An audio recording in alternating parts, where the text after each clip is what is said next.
Hello students, आज हम बात करेंगे क्लास 10th में चैप्टर नंबर 5 अर्थमेटिक प्रोग्रेशन की। ये तो एक फर्स्ट लेक्चर है हमारा इस टॉपिक पे।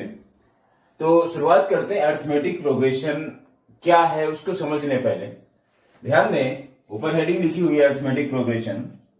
इसको वैसे हिंदी में कहते हैं समांतर श्रेणी। समांतर श्रेणी ये बात मैं इसलिए बता रहा हूं कि इस वर्ड से शायद आपको उसका मतलब समझ में आ जाए। समांतर का मतलब होता है समान अंतर, और श्रेणी का मतलब सीरीज होता है। तो समान अंतर का मतलब, और अंतर मतलब डिफरेंस। जो अंतर है, अंतर को इंग्लिश में डिफरेंस कहते हैं, और समान मतलब इक्वल।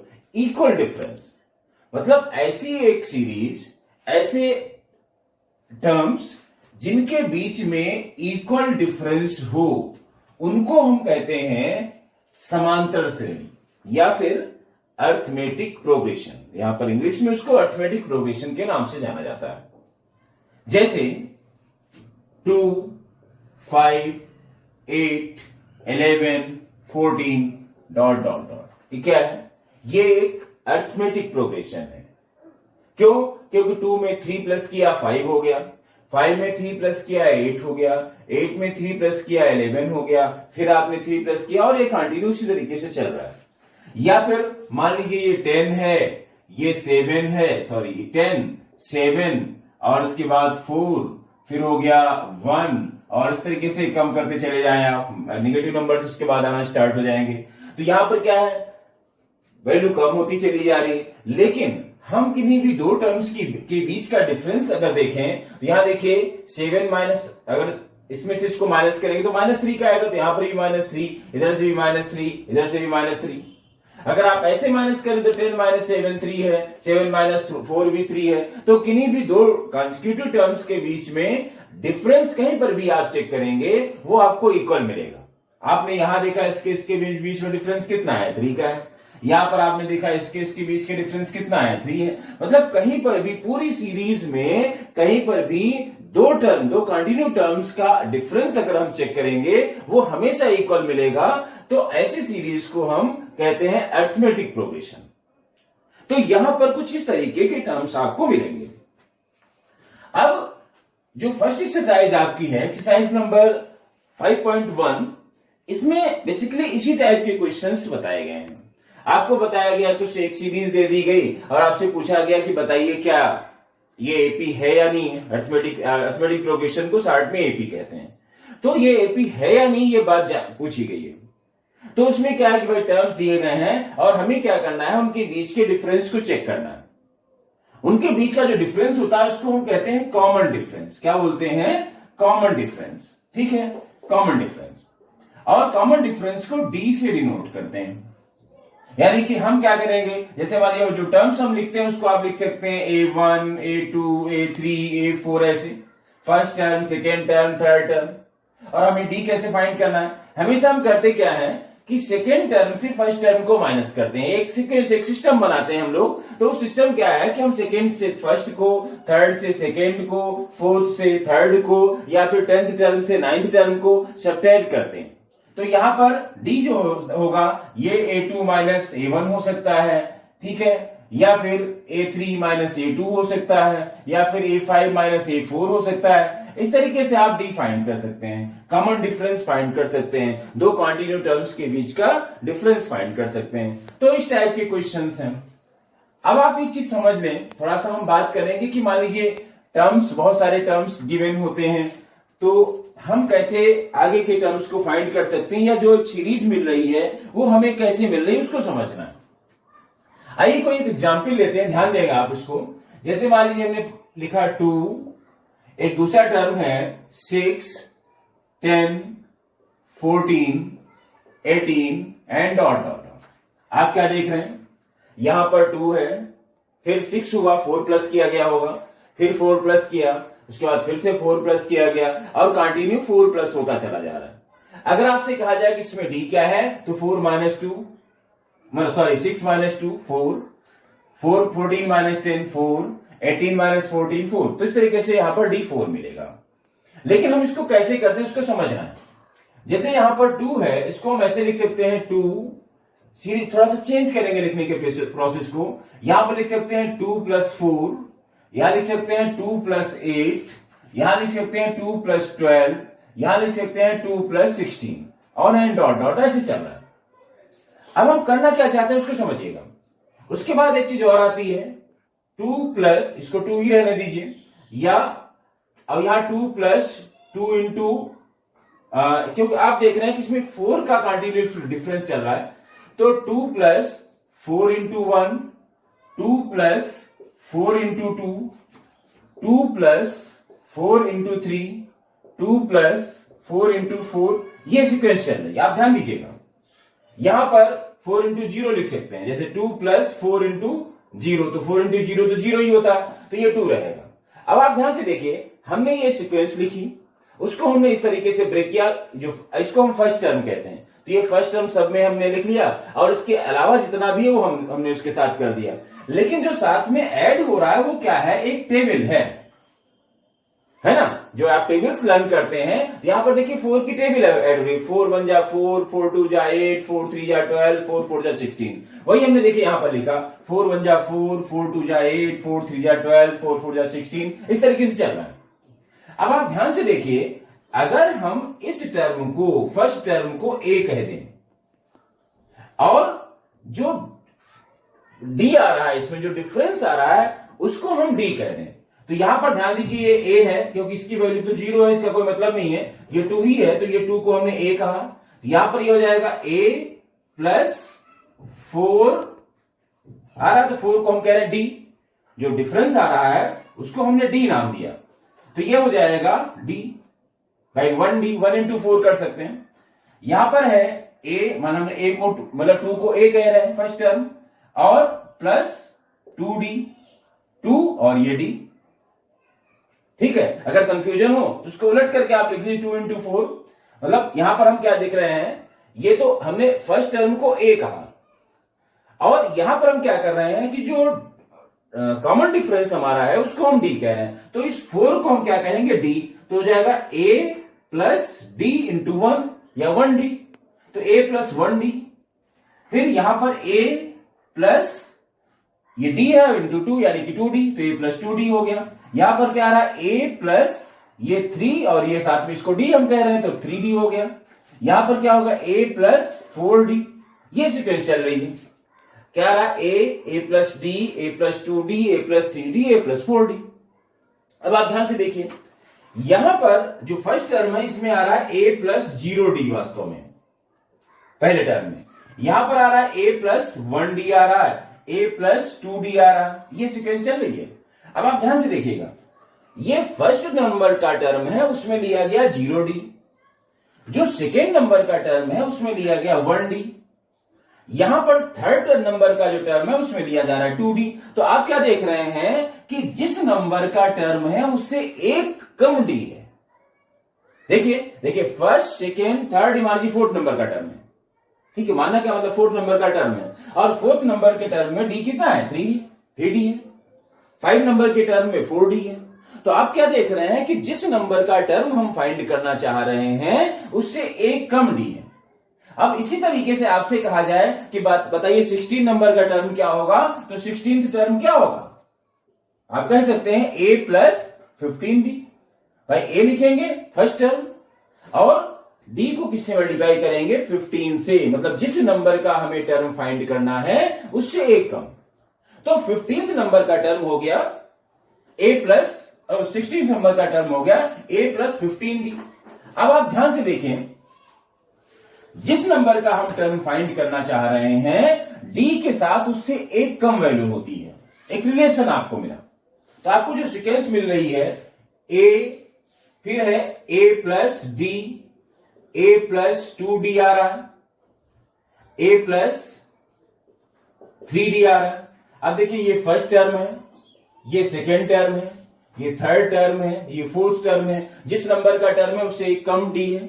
ऐसे आपसे कहा जाए कि 10th टर्म क्या होगा, तो a + 9d हो जाएगा। आपसे कहा जाए कि 15th टर्म क्या होगा, तो a + 14d होगा, क्योंकि जिस नंबर का टर्म होगा उससे एक कम। और अगर आपसे कहा जाए कि बताइए nth टर्म क्या होगा, तो क्या होगा a plus n minus 1 into D, क्योंकि जिस नंबर का टर्म हम फाइंड करना चाहते हैं उससे एक कम यहां पर करते हैं डी के साथ।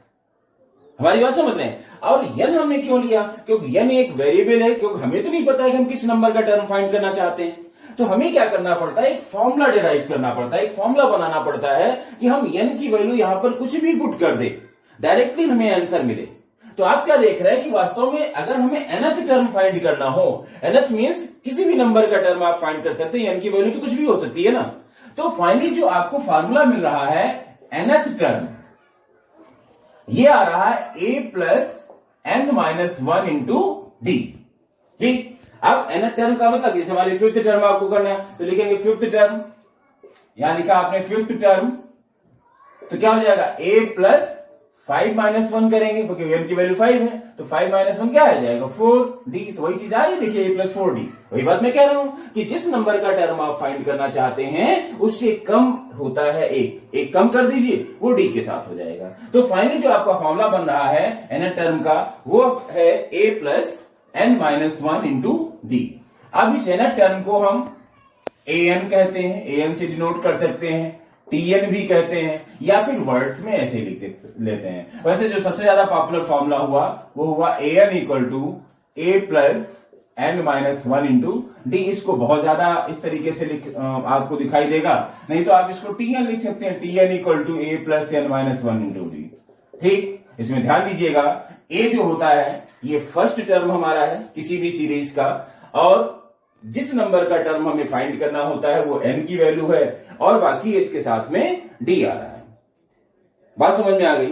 तो आज मैंने एक फॉर्मूला आपको बताया, अब इस फॉर्मूले से रिलेटेड कुछ क्वेश्चंस की बात कर लेते हैं।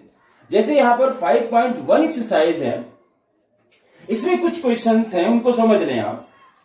जैसे फर्स्ट क्वेश्चन गिवन है, फर्स्ट क्वेश्चन का फर्स्ट पार्ट, इसमें आपको सिर्फ ये बताना है कि कुछ सिचुएशंस हैं और आपको ये दिखाना है कि वो अरिथमेटिक प्रोग्रेशन है या नहीं है। ठीक, अब जैसे फर्स्ट क्वेश्चन लिखा है the taxi fare after each kilometre when the fair is 15 for the first kilometre and 8 for each additional kilometre. अब क्वेश्चन कह रहा है कि आपको कहीं टैक्सी से जाना है, तो जो टैक्सी का फेयर है, टैक्सी का जो किराया है वो फर्स्ट किलोमीटर के लिए कितना है 15, और उसके बाद आप जितने भी किलोमीटर जाएंगे पर किलोमीटर आपको 8 रुपीज देना पड़ेगा। अब ध्यान दें, पहले किलोमीटर में आपको 15 रुपीज देना है, फिर आगे जब आप बढ़ेंगे दूसरे किलोमीटर पे तो 15 प्लस 8 देना है, जितना भी एडिशनल किलोमीटर, मतलब 1 किलोमीटर तो 15 रुपीज में हो गया। आप बैठे टैक्सी पे और आपको सिर्फ 1 ही किलोमीटर जाना है तो 15 रुपए आपको देना पड़ेगा।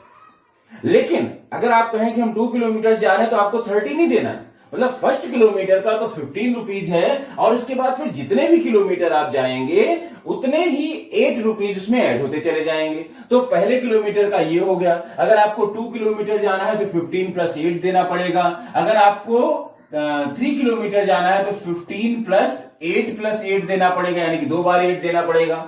या आगे भी जा रहे हैं तो आपको क्या मिला, देखिए 15 यहां पर हो जाएगा 15 प्लस 8 आ रहा है, यहां पर 15 प्लस 2 इंटू 8 आ रहा है, 15 प्लस 2 इंटू 8 ये आ रहा है। या फिर ऐसे ले लीजिए तो देखिए a plus D, a plus 2d की फॉर्मेट बन रही है। इसका मतलब क्या है, ये एक एपी है ना। आप यहां पर ऐसे भी लिख सकते हैं, ये 15 है, ये 23 आ जाएगा, और ये आप देखिए 16 प्लस 15 31 आ जाएगा। तो इसमें क्या है, 8 प्लस होता चला जा रहा है। तो इससे ही क्लियर हो रहा है कि ये एपी है। तो आपको ये समझना है कि कब एपी होता है, कब एपी नहीं हो सकता है। जैसे यहां पर the amount of the air present in the cylinder when vacuum pump remove 1/4 of the remaining. अब क्वेश्चन कह रहा है कि अगर रिमेनिंग पार्ट का 1/4 जो रिमूव कर रही है तो फिर एपी कभी हो ही नहीं सकता, क्योंकि भाई मान लीजिए पहले 100 ml थी उसमें वो, अब इसका 1/4 किया तो कितना आ गया, 25 रिमूव हो गया, 75 बचा। लेकिन अगले स्टेप में हम 75 का 1/4 करेंगे तो 25 तो नहीं आएगा, यानी कि हर बार वो 25 नहीं कम हो रहा है। और अगर कुछ भी कम हो रहा हो या कुछ भी ज्यादा हो रहा हो वो वैल्यू सेम होनी चाहिए, एपी तभी पॉसिबल है। तो ये जो फर्स्ट क्वेश्चन है, फर्स्ट क्वेश्चन में इस टाइप के क्वेश्चंस हैं जिसमें आपको ये बताना है कि एपी होगा या नहीं होगा। ठीक, तो इसकी दो पार्ट मैंने आपको बता दिए हैं, अदर टू पार्ट्स आप चेक करेंगे पहले और समझने की कोशिश करेंगे। प्रॉब्लम होती है तो आप कमेंट कर सकते हैं हमसे, हम बताएंगे आपको इसके बारे में। ठीक, अब देखिए इस एक्सरसाइज का जो सेकेंड क्वेश्चन है, सेकेंड क्वेश्चन लिखा है right first 4 terms of the AP when first term and common difference D R given. अब इसमें कहा जाए कि फर्स्ट 4 टर्म आपको बताने हैं, और इसमें जैसे फर्स्ट क्वेश्चन में ए 10 दिया गया है, ए क्या है 10 है और डी भी 10 है, और फर्स्ट 4 टर्म, तो फर्स्ट 4 टर्म क्या होंगे, ए प्लस डी, ए प्लस 2d और ए प्लस 3d, ये तो होंगे 4 टर्म, क्योंकि शुरुआत ए से होती है। यहां पर सेकेंड नंबर पे 1d होगा, थर्ड नंबर पे 2d होगा, आपको पता है फॉर्मूला। अब आप यहां पर वैल्यू पुट करिए, 10 प्लस 10 हो जाएगा, ये 10 प्लस 2 इंटू 10 हो जाएगा, ये हो जाएगा 10 प्लस 2 इंटू 3 इंटू 10। तो आप क्या देख रहे हैं, ये 10 हो गया, ये 20 हो गया, ये 30 हो गया, ये 40 हो गया, और ऐसी केस चल रही है। आप देखिए एपी है। ऐसे ही आप कहीं पर भी माइनस में भी कर सकते हैं। जैसे इसी में देखिए लास्ट पार्ट दिया गया -1 और डी जो है 1/2 है। इसको चलिए नीचे ही बता देते हैं।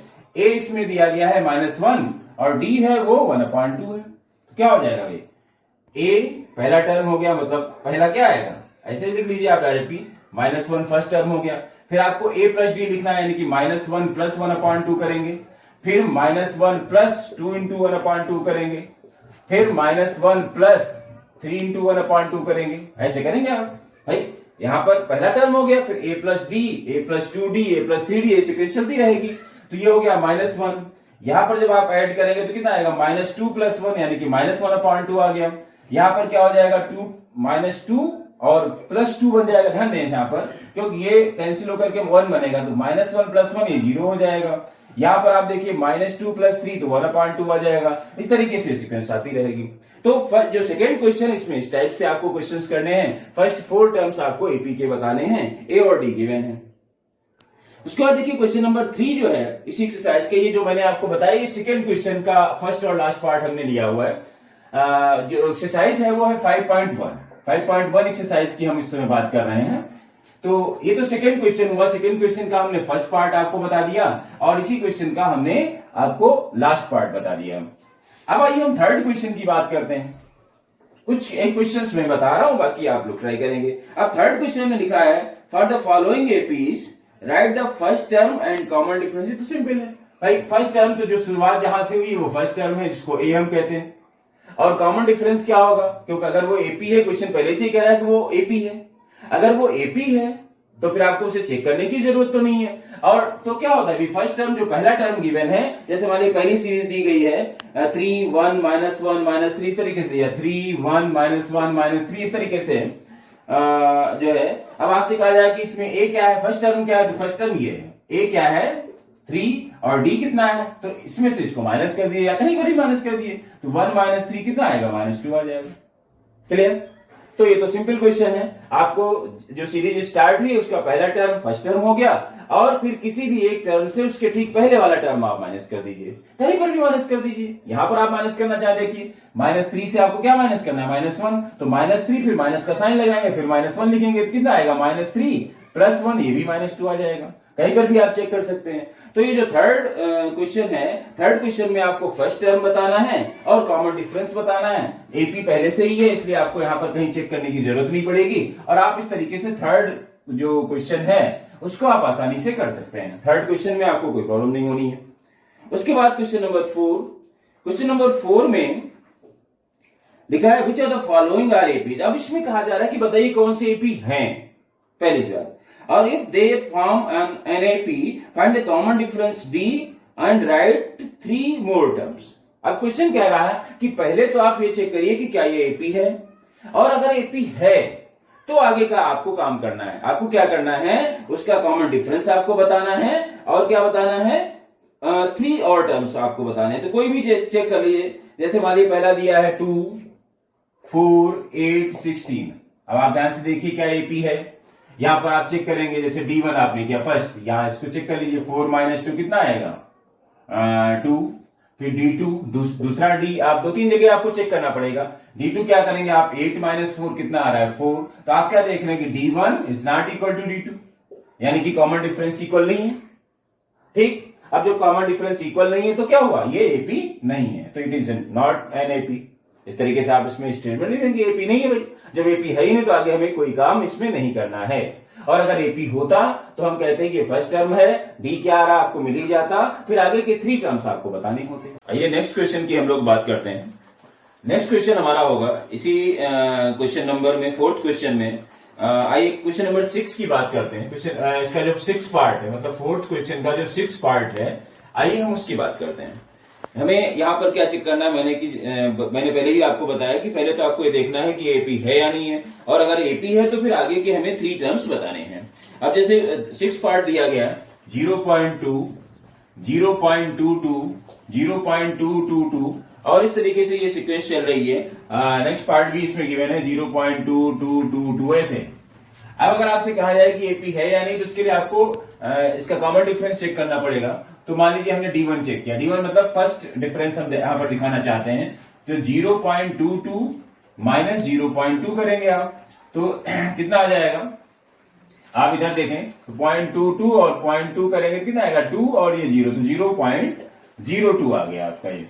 अब मान लीजिए हम D2 चेक करें, तो D2 जब आप चेक करेंगे तो इसमें से इसको माइनस करिए, तो कितना आ रहा है 0.222 और माइनस 0.22 करेंगे आप, तो फाइनली कितना आएगा, फर्स्ट 2 टर्म्स तो 0 हो जाएगा, 0.002 आ रहा है। अब आप ध्यान से देखिए तो D1 जो है वो D2 के इक्वल नहीं है, इसका मतलब ये भी एपी नहीं हो सकता। क्यों, क्वेश्चन में ये कहा जा रहा है कि अगर एपी है तो आपको आगे की 3 टर्म्स बताने हैं, और अगर एपी नहीं है तो फिर हम इसके आगे की कोई बात नहीं करेंगे। ठीक है, तो ये क्लियर है कि यहां पर भी कॉमन डिफरेंस नहीं आ रहा है। और मतलब कोई भी टर्म एपी है या नहीं है, इसके लिए सबसे अच्छा तरीका वही होता है कि आप कॉमन डिफरेंस के थ्रू उसको चेक कर लें। तो हमने यहाँ पर 2 स्टेप में कॉमन डिफरेंस देखा, अगर दूसरी बार कॉमन डिफरेंस नहीं आ रहा है इक्वल, तो फिर हम 3rd टाइम उसको चेक करने की हमें जरूरत ही नहीं है। तो हमने ये कहा कि ये भी एपी नहीं है। अब आइए किसी और क्वेश्चन को हम देख लेते हैं। इसी 4th क्वेश्चन में किसी एक पार्ट को हम लोग और ले लेते हैं। जैसे मान लीजिए इसका जो है 6, 7th 8th पार्ट ले लीजिए, फ्रैक्शनल है, इसका 8th पार्ट देख लेते हैं, 4th का 8th पार्ट। तो 8th पार्ट क्या है, 1/-2 -1/2 -1 ऐसे दिया गया, -1/2 -1/2 -1/2 -1/2। अब अगर आपसे कहा जाए कि एपी है या नहीं है, तो 100% ही एपी है, क्योंकि इसमें जो डी होगा वो 0 होगा। तो आप दिखा सकते हैं, जैसे वाले D1 आप चेक करेंगे तो क्या आएगा, -1/2 और -1/2, मतलब second term minus first term, तो कितना आ जाएगा -1/2 और +1/2, फाइनली कितना आएगा 0 आ जाएगा। ऐसे ही आप इसमें से इसको माइनस करेंगे तो D2 भी वही चीज आ जाएगी, क्योंकि सेम टर्म है तो आंसर तो 0 ही आएगा। तो फाइनली क्या आएगा, D1 = D2 आ रहा है, इसका मतलब कॉमन डिफरेंस इक्वल है, तो ये एपी है। मतलब आपको यहाँ पर कंफ्यूजन नहीं होना चाहिए कि सेम टर्म्स आ रहे हैं, इसका मतलब ये एपी नहीं है, एपी है, इसमें डी की वैल्यू क्या है 0 है। तो ये 8th पार्ट मैंने आपको इसका बताया। आइए नेक्स्ट क्वेश्चन उसमें देख लेते हैं कि और भी कुछ पार्ट्स हैं, उनको चेक कर लेते हैं हम लोग। जैसे मान लीजिए क्वेश्चन नंबर 9 है, 1, 3, 9, 27 ऐसे दिया गया, 1, 3, 9, 27। अब इसमें तो साफ साफ दिखाई दे रहा है भाई, यहाँ पर डिफरेंस 2 आएगा, यहाँ पर डिफरेंस 6 आएगा, यहाँ पर डिफरेंस 18 आएगा, है ना। तो इस तरीके से आप क्या देख रहे हैं कि ये तो एपी हो ही नहीं सकता। ठीक, एक क्वेश्चन ये है रूट में, √3, √6, √9, आइए उसको देख लेते हैं। कुछ एक क्वेश्चंस में आपको बता दे रहा हूं, बाकी क्वेश्चंस आप ट्राई कर लेंगे। तो इस समय में मैं 4th क्वेश्चन की बात कर रहा हूं। इसमें 4th क्वेश्चन का जो है 4th क्वेश्चन का कौन सा पार्ट इस बार हम ले रहे हैं, जो है 13th पार्ट हम इस बार ले रहे हैं। तो 4th क्वेश्चन का 13th पार्ट, सॉरी लाइट चली गई। आइए फिर आगे बात करते हैं। तो 13th पार्ट की जब हम बात करेंगे तो 13th पार्ट आप देख लीजिए। 13th पार्ट है √3, √6, √9, √3, √6, √9, √12 ऐसे दिया गया। अब आप D1 - D2 करेंगे तो पहले तो आप इसको थोड़ा सा और सिंप्लीफाई कर लीजिए। तो √3 एक पर हो गया, ये हो जाएगा √3 × 2, ये हो जाएगा √3 × 3, ये हो जाएगा √3 × 4। तो यहां पर आप ये देखेंगे ये √2 √3 ही रहेगा, यहां पर √2 × √3 बन जाएगा, यहाँ पर √3 इंटू √3 यानी कि तो 3 ही हो जाएगा, क्योंकि ये परफेक्ट स्क्वायर भी है, तो आप इसको 3 कर सकते हैं। तो यहां पर हमने इसको 3 कर दिया, और ये आपका देखिए 4 का √2 होता है तो 2√3 आ जाएगा। अब आप जरा डी चेक कर लीजिए, D1 क्या आएगा, इसमें से इसको माइनस करिए, तो √2 इंटू √3 माइनस √3 करेंगे, तो इसमें देखिए √3 आपका कॉमन हो गया और आ गया √2 माइनस 1, तो ये तो एक D1 हो गया। उसके बाद D2 आप चेक कर लीजिए, इसमें से इसको माइनस करिए, तो 3 माइनस √2 इंटू √3। तो जब इसमें हम देखिए √3 कॉमन ले सकते हैं, क्योंकि जो 3 है वो √3 इंटू √3 है, तो जब हम √3 इसमें से कॉमन लेंगे तो यहां पर आपको √3 मिल जाएगा और माइनस √2 आ रहा है। तो अब आप देखिए कि पहले जो आया रिलेशन, वहां पर आपको क्या मिला, √3 बाहर है और ब्रैकेट में अंदर √2 माइनस 1 है, लेकिन यहां पर वो चीज नहीं आ रही है। तो क्या देख रहे हैं कि यहां पर भी D1 जो है वो D2 के इक्वल नहीं है, और अगर D1 D2 के इक्वल नहीं है इसका मतलब ये भी AP नहीं है।